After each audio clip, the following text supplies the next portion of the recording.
Herzlich willkommen zu einer neuen Folge Einfach dein Kiez. Dieses Mal sind wir im Brunnenviertel unterwegs. Das liegt zwischen Bahnhof Gesundbrunnen und der Bernauer Straße. Und die Orte, die wir heute besuchen, haben viele von euch von innen sicherlich noch nicht gesehen.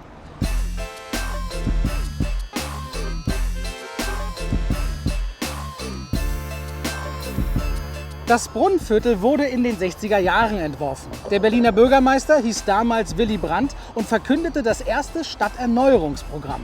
Seinen Namen trägt das Brunnenviertel aufgrund der, wie sollte es anders sein, vielen Brunnen. Und was diesen Kiez so ausmacht, seht ihr in unserem Kiezporträt. Es ist sehr entspannend und auch sehr multikulturell. Es ist so schön, weil es einfach ganz viele verschiedene Menschen gibt. Über diesen Rosengarten, da würde sich jeder Kurort in Westdeutschland freuen, wenn er so die Pflichtenpark hätte.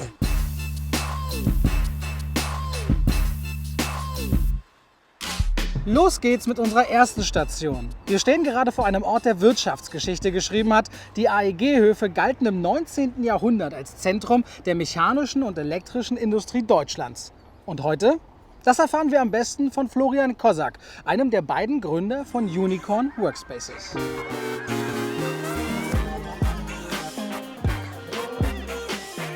Hallo Florian. Ich befinde mich hier gerade in einem eurer Coworking Spaces, die ihr bei Unicorn unter dem Motto Arbeitsplätze als Service betreibt. Was genau kann ich mir darunter vorstellen?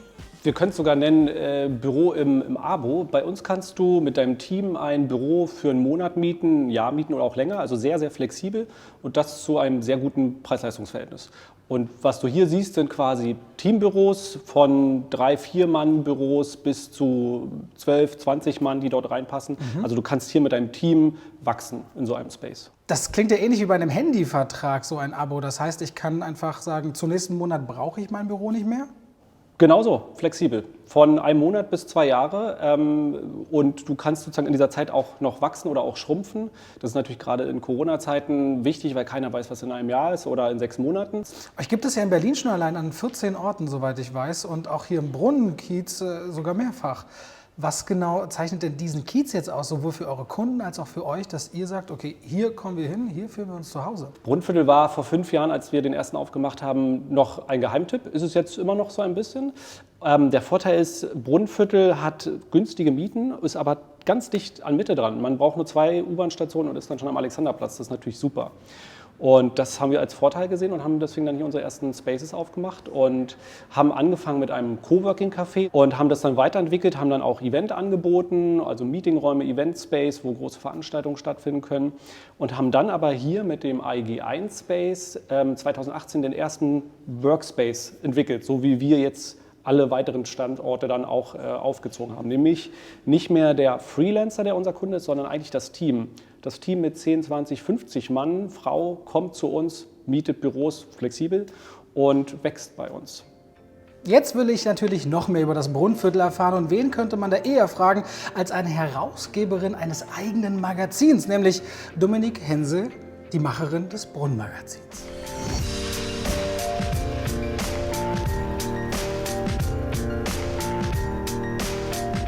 Wir sind eine Gruppe, die hier im Brunnenviertel wohnt, die sich zusammengefunden haben, um sich auszutauschen über den Kiez. Manche schreiben gerne, manche fotografieren und ja, so kamen wir auf die Idee, das auch aufzuschreiben und unseren Nachbarn zur Verfügung zu stellen.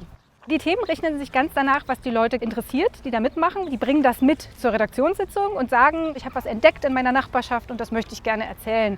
Bestimmte Themen kehren immer wieder, wie zum Beispiel das Thema Grün, Grünflächen und so. Das finden die Leute toll und auch so Projekte, aktiv werden, Engagement im Kiez. Das ist natürlich das, was die Leute auch sichtbar machen wollen. Es ist richtig Graswurzel.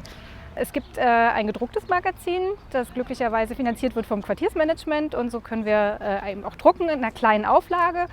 Ansonsten gibt es es auch als PDF zum Blättern im Internet. Wir haben einen Blog. Genau. Ich mag ganz besonders die Gleim-Oase. Das ist so eine begrünte Verkehrsinsel, die von 2 Leuten seit Jahren bepflanzt wird und gepflegt. Das ist ein tolles Projekt. Sonst gibt es noch den Brunnenviertel e.V., der ist so eine kleine Plattform für die Nachbarschaft im Kiez. Das ist auch ein niedlicher kleiner Verein. Es ist ja dieses Distanzierte, was es in Berlin immer gibt. Jeder macht so seins, aber hier ist halt auch noch so ein bisschen was wie Gemeinschaft und das finde ich toll. Also auch gerade die Projekte, mit denen ich zu tun habe und den Menschen, wir sind doch alle doch noch relativ eng beieinander. Das finde ich toll.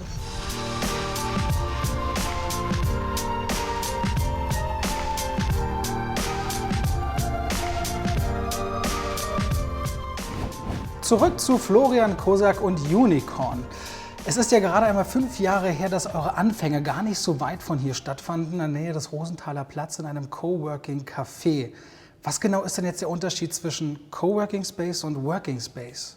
Coworking, damit hat so vor 10 Jahren alles angefangen. Ich setze mich rein in einen Coworking Space, trinke einen Kaffee und arbeite dafür ein paar Stunden als Freelancer.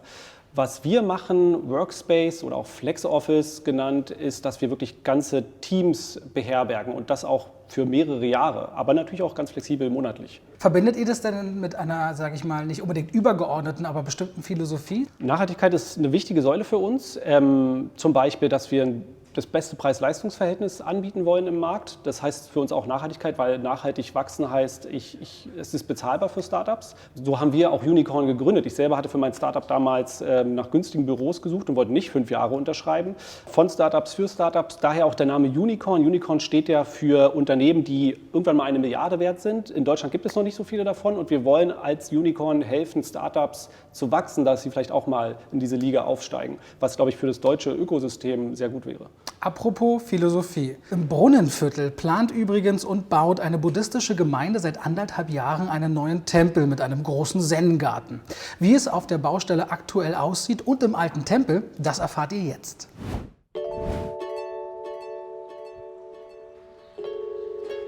Die Foguanshan-Gemeinde ist seit 1993 in Berlin ansässig. Der alte Tempel ist aber nach über 20 Jahren Nutzung nicht mehr unbedingt geeignet, deswegen wird ein neuer gebaut und wir wollen die Gemeinde gerne persönlich kennenlernen und treffen deswegen Wolfgang Wulff und die Meisterin des Tempels.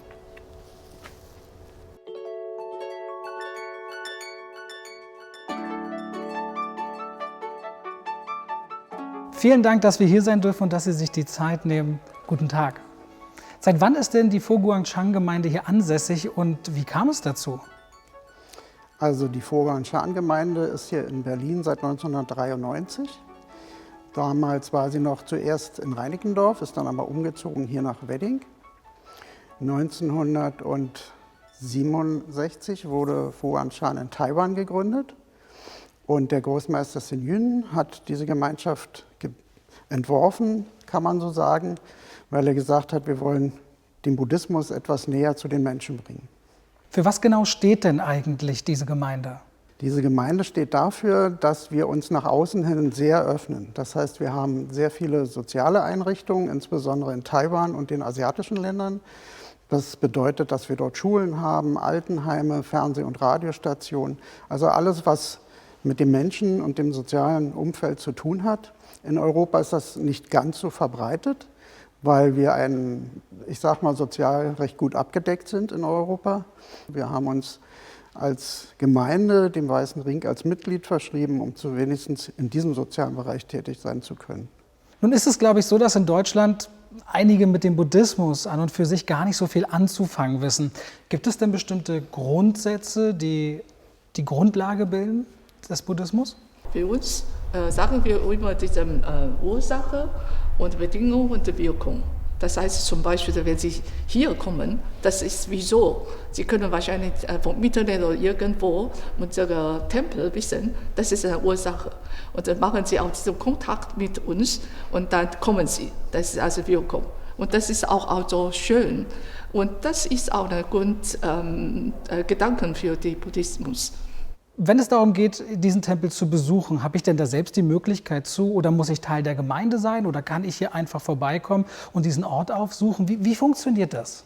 Jeder, der herkommen möchte, der kann herkommen, ist herzlich eingeladen, egal welcher Religion er angehört oder welcher Philosophie. Und wenn wir später nach der Corona-Krise unseren Tempel wieder öffentlich darstellen, dann kann wirklich jeder kommen, er muss nicht Mitglied der Gemeinde sein.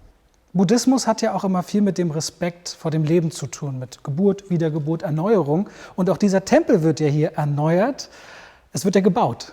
Wie ist denn da die Situation? Geht es da gut voran?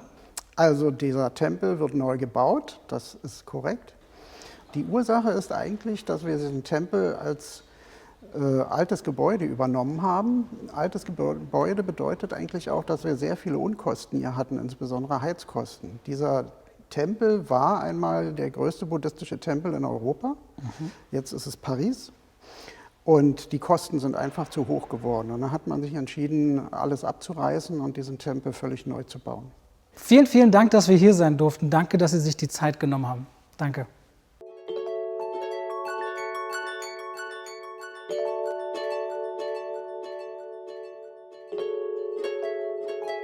Ein wenig Meditation und ein Zen-Garten. Wäre das auch was für euch, Florian? Tatsächlich wirst du bei uns einen Ruheraum finden, wo du auch mal einen Mittagsschlaf machen kannst. Also Ruhe und zu sich kommen, Meditation quasi, ist für uns auch ein wichtiges Thema. Als Startup kann man euch ja eigentlich gar nicht mehr so richtig bezeichnen, oder? Neben Berlin seid ihr ja noch in München, ihr seid in Köln, in Lissabon, bald in Potsdam. Was ist denn euer großes Geheimnis, so schnell so erfolgreich zu sein? Wir haben versucht, nachhaltig zu wachsen, also sozusagen unser Team nicht zu überfordern mit den vielen Spaces und haben eigentlich mal nur dann Spaces eröffnet, wenn wir gesehen haben, die wir schon offen haben, füllen sich ja auch schnell. Und am Ende, glaube ich, füllen die sich schnell, weil wir einfach einen guten Preis anbieten und weil wir halt auch einen Weg verfolgen, der halt auch Nachhaltigkeit nach außen transportiert. Heißt zum Beispiel, wir haben grünen Strom bei uns in den Spaces, wir haben, wie gesagt, Direct Trade, Fairtrade Kaffee. Viele kleine Details. Zum Beispiel eine Sache, wenn ein Mieter bei uns einzieht, dann haben sie ja in der Regel ihre Batterien in den Tastaturen und Mäusen drin. Die tauschen sie bei uns bei der Druckerstation gegen Akkus aus. Und ab dann benutzen sie halt Akkus. Kleine Details, die aber, glaube ich, viel auch im Kopf machen bei unseren Nutzern. War das denn wirklich schon immer so? Ich kann mir vorstellen, dass gerade der Anfang doch dann relativ schwer ist. Wie seid ihr auf diese Idee gekommen und wie habt ihr vor 5 Jahren gestartet? Als wir 2015 angefangen haben, da hatten wir noch nicht die Idee, wie ein Workspace aussehen soll, wie er heute aussieht. Das hat tatsächlich 2-3 Jahre gedauert, bis wir dann wussten, was wollen die Startups eigentlich, auch durch eigene Erfahrung. Ich kann mir vorstellen, gerade bei Startups hat man ja normalerweise Investorenrunden oder irgendwie die Möglichkeit, wie fange ich überhaupt an, wo kriege ich Kapital? Ja, gab es da irgendwelche bestimmten Partner, wo ihr sagt, die haben uns erstmal geholfen, an der richtigen Stelle zu wachsen? Wir haben natürlich auch Investoren, die uns Geld geben. Also es ist ein kapitalintensives Geschäft, weil wir investieren, wir bauen ja aus und kaufen Tische und Stühle. Aber auch die Berliner Sparkasse ist ein wichtiger Partner für uns, weil Banken spielen am Ende immer eine wichtige Rolle, weil wir müssen ja auch Eigentümer überzeugen, dass sie uns eine Fläche geben. Und wenn wir da eine starke Bank an unserer Seite haben, hilft das auch sehr. Kaum ein Wort ist so prägnant oft gefallen wie Homeoffice, dass das ein wenig gegen eure Firmenphilosophie geht. Hat euch das in irgendeiner Art und Weise getroffen? Und wenn ja, wie reagiert ihr denn darauf? Wie alle Workspace, Flex-Office-Anbieter hat es uns alle getroffen. Also die Spaces waren kurzzeitig fast leer, jetzt füllen sie sich langsam wieder. Aber wir haben zum Beispiel auch Regeln eingeführt, wie dass wir Masken tragen in den Community-Bereichen, dass wir natürlich den Abstand einhalten. Wir haben aber auch sozusagen geschaut, was wollen unsere Nutzer vielleicht? Wie verändert sich das Nutzungsverhalten? Zum Beispiel liefern wir Tisch und Stuhl in das Homeoffice, weil wenn natürlich ein Nutzer 6 oder 8 Wochen im Homeoffice arbeiten muss und nicht den ergonomischen Stuhl hat, dann liefern wir ihnen den. Wir haben aber zum Beispiel auch gesehen, dass Nutzer nicht gerne einmal durch die ganze Stadt fahren wollen mit der U-Bahn. Also, wir haben 14 Standorte, das ist unser Vorteil, sagen wir, lieber Nutzer, du musst ja nicht in das Büro fahren, du kannst in das Büro fahren, was fußläufig bei dir um die Ecke ist und dann dich dort wochenweise einmieten. Also wir haben sozusagen unsere Strukturen sehr flexibel, die schon flexibel sind, sehr flexibel auf einmal nochmal aufgeöffnet. Das klingt dann tatsächlich nach jemandem, der auch auf kurzfristige Krisen zumindest angemessen versucht zu reagieren. Lieber Florian, vielen Dank, dass wir hier sein durften und einen Blick bei euch in den Workspace werfen. Viel Erfolg auf eurem weiteren Weg. Vielen Dank, dass ihr da wart. Das war eine weitere Folge von Einfach dein Kiez, dieses Mal aus dem Brunnenviertel. Wir freuen uns über euer Feedback und eure Kommentare. Bis dahin, macht es gut und passt auf euch auf. Weitere Folgen findet ihr übrigens hier oder hier. Einfach draufklicken, angucken. Wir haben da noch ein paar Folgen.